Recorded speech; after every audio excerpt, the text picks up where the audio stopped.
Good.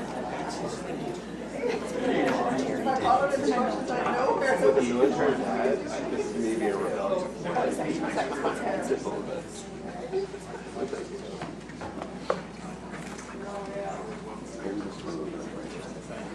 All right.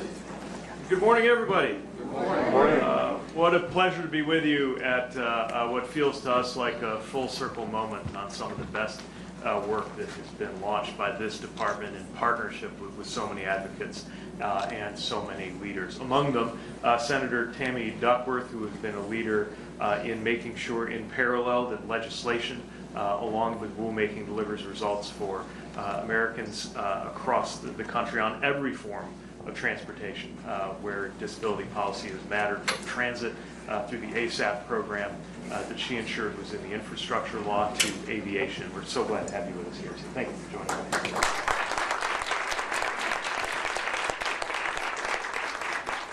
Representative Steve Cohen, thank you for your leadership on all things transportation infrastructure, including disability policy. Really glad that you could join us here. Here, here, yeah. I'd be shocked if you didn't mention a bridge or two while we're together. There are so many of my colleagues who I'm thankful for, but I do need to single out Kelly Buckland, who has been extraordinary.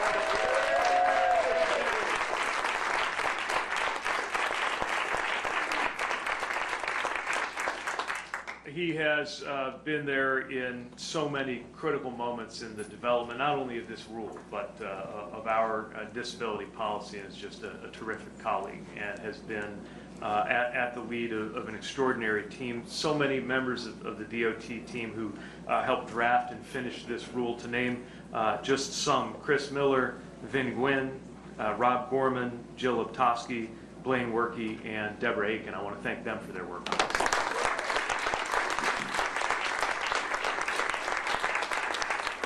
Not every day we have Ricky Revesz from OIRA in the house, so thank you to OIRA for, where'd Ricky go to? There you are. Hello. Thanks for all your work. We only have about 1,300 other things I need to ask you about, so perhaps the most popular person in Washington right now. Thank you to the OIRA team for working expeditiously on this. And so many community leaders, advocates who lent your stories and experiences not only to selling this policy, but to making this policy and to getting it right. And in particular, later on, we will hear from Theo Brady, Executive Director of the National Council on Independent Living. Thank you for joining us. And Nyla Morton, a US DOT alum and disability advocate. You'll be hearing again from them a little bit later. It's striking to reflect, this might be the last time that I'm with many of you as secretary for a press event here at DOT headquarters. So it's hard not to think of the first time I was in this room, which was about 10 years ago when I came not as secretary, but as mayor, as our city's work was being recognized by then Secretary Fox. And I remember being struck by how modern and functional this space was, contrary to many assumptions about federal facilities, but also wondering at the range of transportation work and policy that must be discussed and recognized in this unassuming room, little knowing that I would see it for myself just a few years later on occasions like this one. And this is an especially fitting one because it speaks to everything that is at stake in transportation policy. The very basic and practical nature of transportation, which is at the same, happening at the same time as some of the most important moral principles that are at stake in any policy making, among them fairness and inclusion. After all, we're here to talk about the most comprehensive expansion of rights for airline passengers with disabilities in a generation. The core premise of all transportation has to do with access, how we access people and goods and places that we all need to connect with. People being connected with the opportunities that they deserve, the things that they need, the people that they love, is what our transportation systems and technologies and policies are for. And yet so often there is some obstacle or some failing in our systems, which means that this doesn't actually happen. And that has been especially true in the aviation sector when it comes to travelers with disabilities, especially wheelchair users. I have heard from people who use wheelchairs who describe no longer traveling by airplane at all because they have been made to feel like pieces of luggage when boarding an aircraft. And plenty of stories have been shared by friends, by colleagues, and by the public about mobility devices being handled recklessly and damaged, and passengers sustaining frightening or even life-threatening injuries when traveling by air. Based on DOT data collected in 2023 alone, there were 11,527 reported incidents of an airline mishandling wheelchairs and mobility scooters. Behind every one of those cases is someone left to deal with damage to a necessary, important device, one that allows them to move not just through the airport, but through their everyday lives. As those statistics and those stories reached us, they made clear that this department needed to do something, to use our authority better, to ensure that passengers can move safely and easily when flying, and that they're assured the dignity that they deserve when they travel. And that's what brings us to today, and to this occasion, officially, on behalf of the Biden-Harris administration, to announce the new final rule on safe and accessible air travel for all American passengers.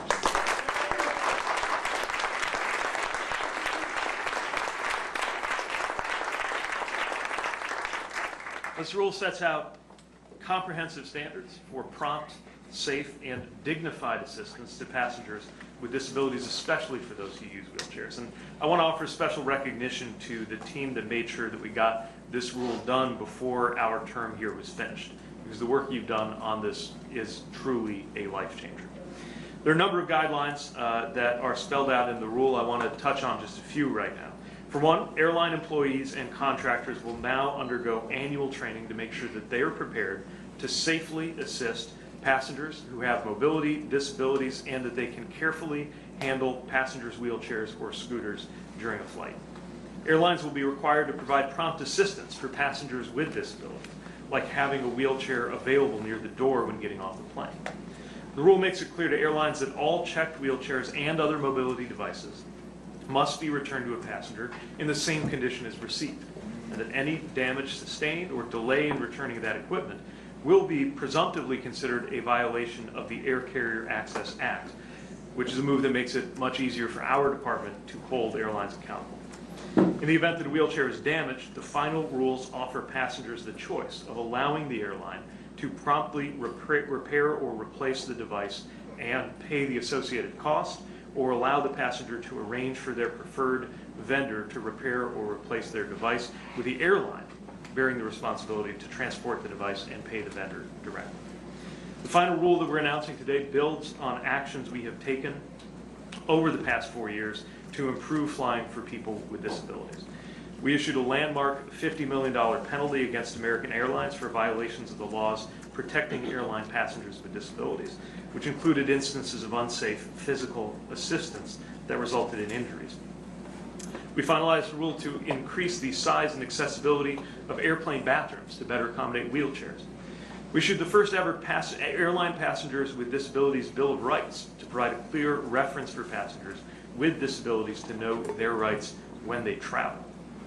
Through the bipartisan infrastructure law, we have awarded billions of dollars in funding to modernize airport terminals. That's included new wheelchair ramps, more accessible restrooms, and more. And the FAA has been conducting and supporting research on integrating wheelchairs in the aircraft cabin to enable passengers to fly in their own wheelchair. So far, the FAA has not identified any obstacle that appears to us insurmountable in that effort. And for the issues that have been identified, they are developing mitigations right now. And since I'm never going to hesitate to be tough on airlines when we think that they are letting passengers down, I do want to offer some positive reinforcement as well to any and all airlines that are teaming up on the technical dimensions of that extremely important effort toward passengers being able to bring their own chairs into the cabin. I'm pleased to share that the FAA anticipates being able to make a recommendation on installing the tie-down systems by 2025, the end of 2025. And while we recognize there are more hurdles to come until passengers can remain in their wheelchair during a flight, we are excited by this progress and proud of the groundwork that we've laid together during this administration. And looking beyond air travel, we have made important progress on making sure people with disabilities can move safely and with dignity across other modes of transportation.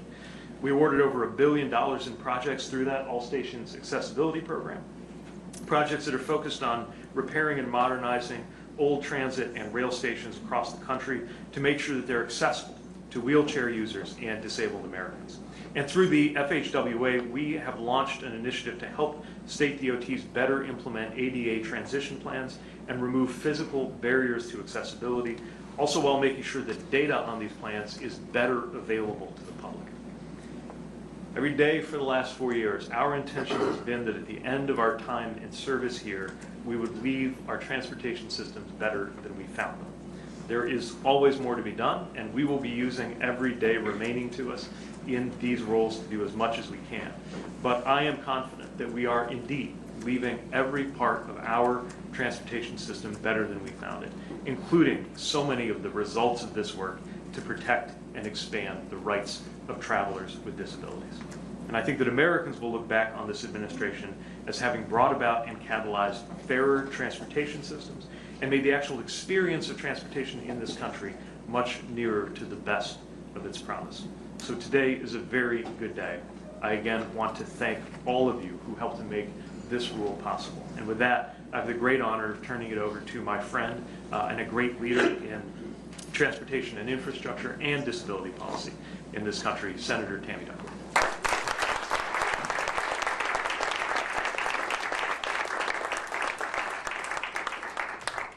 Thank you, Mr. Secretary. Hi, everyone. It's such a pleasure to be here. And first off, I do want to thank Secretary Buttigieg for inviting me here today, and more importantly, for his continued leadership, looking out for all of those millions of Americans who travel while having a disability. You know, our wheelchairs and other medical devices are not suitcases that can be tossed around. They're my legs. They're the equivalent of our legs. They're extensions of our bodies, and they should be treated as such. But at this point, I don't think I can even count the number of times that an airline has damaged one of my wheelchairs. I guess it's about every third flight that I take. And I take flights every week. I guess it's, 1 out of every 3 times I fly, the airline I'm on treats me like my mobility does not matter. Like my independence doesn't matter. Like my dignity doesn't matter. Well, that ends today. Last year, airlines lost or damaged over 11,000 wheelchairs. In a single month, they broke a total of 892 in just 1 month. We wouldn't allow airlines to get away with breaking 892 passengers' legs every month. Why would we be accepting of that for our mobility devices? So now, thanks to this new rule, they won't be allowed to get away with the equivalent for those of us who rely on mobility devices either. Mr. Secretary, you did an excellent job laying out some of the specifics, so I won't go too far into the weeds right now, but I do want to say how much of a privilege it is to work with the Secretary and his team, including Kelly Buckland, who has been dealing with this since I first met him as a wounded warrior, as well as my colleagues in Congress on this issue. Because of decades after both the ADA and the Air Carrier Access Act became law, it's about damn time that those of us who rode down jet bridges will be treated with the same amount of dignity as those who walk down them.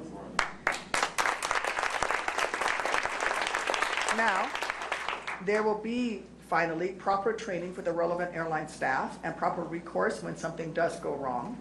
And now, finally, there's a little bit more accountability, a little more transparency, and now, finally, there's some consequences for treating those of us with disabilities as if we are of no consequence.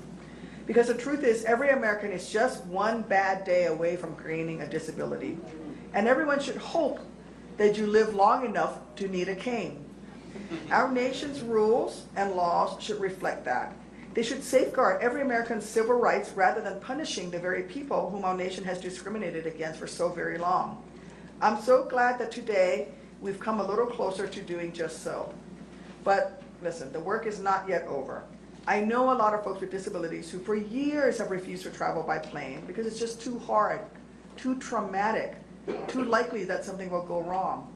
And while this new rule will help address the very real concerns that people have, I also know that there's much, much more that still needs to be done to make air travel truly accessible for everyone.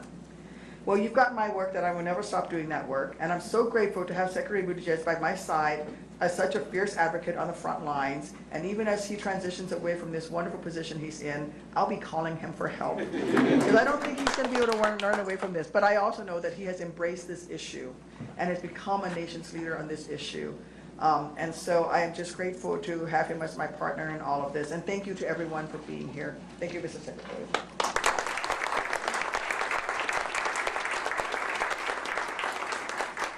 Thank you again, Senator, and working on this has been the privilege of my personal as well as professional life, so I will certainly enthusiastically take those phone calls, and I know we'll continue to work together, whatever it is I'm doing professionally.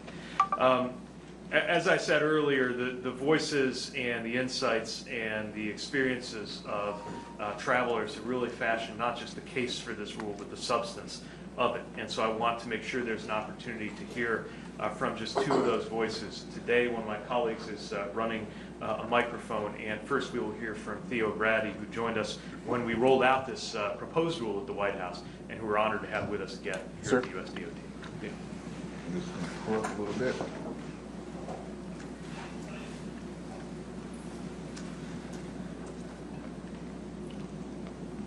Thank you, first of all, Secretary Senator Duckworth, as well as the great Kelly Buckland, for inviting me here. One of the things I always say, and I've been a part of a lot of these final rules, you know, American Disability Act, the Affordable Care Act, Section 504. I think this might be my favorite.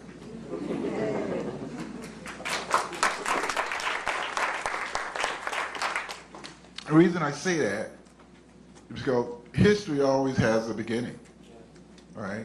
And I believe I had opportunity to be at the hearing, and giving testimonies, and the proposed rules, and now the final rules. That's history in the making. And I don't know, maybe some of you all get it, but this is a big thing. It really is. For people who are living with disabilities, for travelers who depend on travel. And I already told some this, but I had to stop traveling because of the damage to my wheelchairs, my complex motorized wheelchairs. I had to not go on a vacation with my wife to Paris because of the damage, perceived damage that was going to occur. And so I just stopped flying. This was years ago. So I know it had a devastating effect on my career and my personal life. So this is a big thing for me. And I was coming, and I wrote a few things down, and I didn't have a chance to memorize it, so forgive me for reading it, but I want you to hear it, right? Just don't look at me and see only me, right? You got to see the millions and millions of other Americans who depend on airline travel that is here also. You see me, but their presence is here also. Some who died. There are some people who died as a direct effect of their damaged chair. And that is important for everyone to know. The final rule, that, to be honest with you, I said it before, I didn't believe it in my lifetime to see this, but it's why we're here today. When implemented and enforced, these are the things that is most important to know. Motorized complex wheelchairs that cost thousands of dollars will no longer be carelessly destroyed. That's a big thing. No longer will it take almost a year to get them replaced. That's a big thing. No longer will travelers with disabilities who depend on their wheelchairs, like others who depend on their legs, like she stated, be required to undergo the indignity of being removed from their chairs.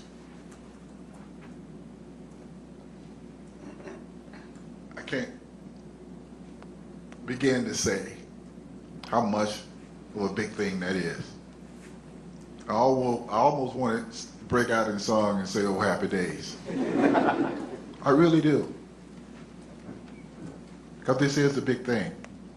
So again, I just want to thank Secretary Buttigieg, and especially Kelly Buckton and the Biden administration for taking this kind of step, right? A lot of people don't understand the importance of transportation. They just don't get it because it's a normal thing for able-bodied people. But it's a devastating thing for people with disabilities who want to participate in all walks of life. But we're prevented from doing that because of the physical attitudinal barriers. Now, I guarantee you that this final rule is going to have an opposition, and people are going to want to do to change things. But it's up to us in this room to finish the work. Thank you.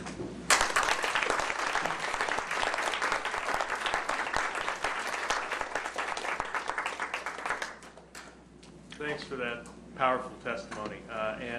Next we'll hear from Nala Morton, who worked here at USDOT, and the mic will come to her.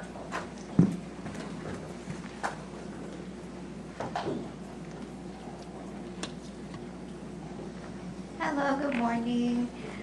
Morning. I just want to first say thank you to Mr. Secretary and also to Mr. Kelly Buckland for inviting me.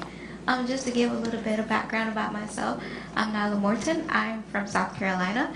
I came all the way up here to DC because I go to Howard University to get my master's in social work. When I got the opportunity to intern this past summer at DOT, I was really grateful because transportation is really big for me.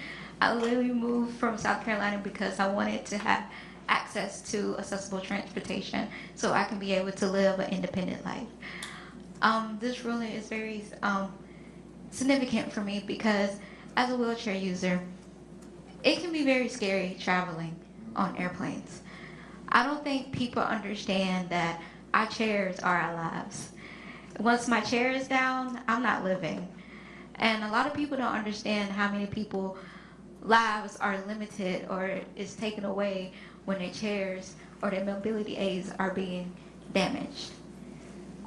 I had to explain to someone that my chair are my legs. My chair is my way to get away, to get around, especially in DC. Also when I'm working hard, making a change as a social worker. And when I don't have that, it's not a life.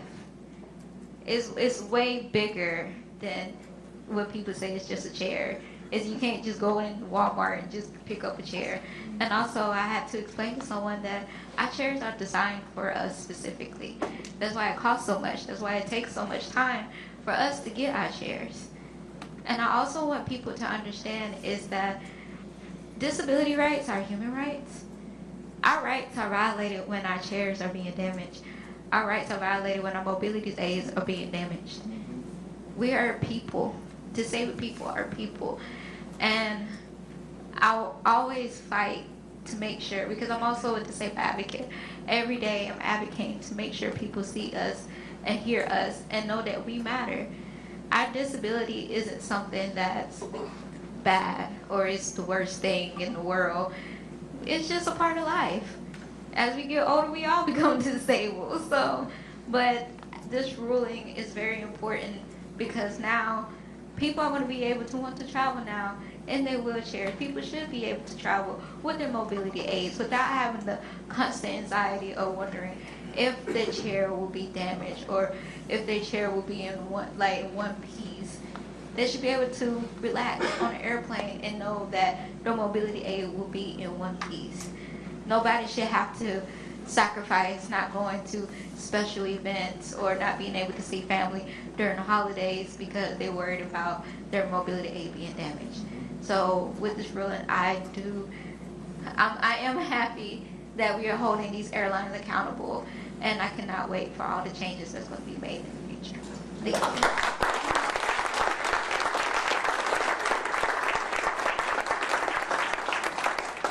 thank you, Nyla, for your contribution to this program and your service here in the department, and we're excited to see big things from you in the future.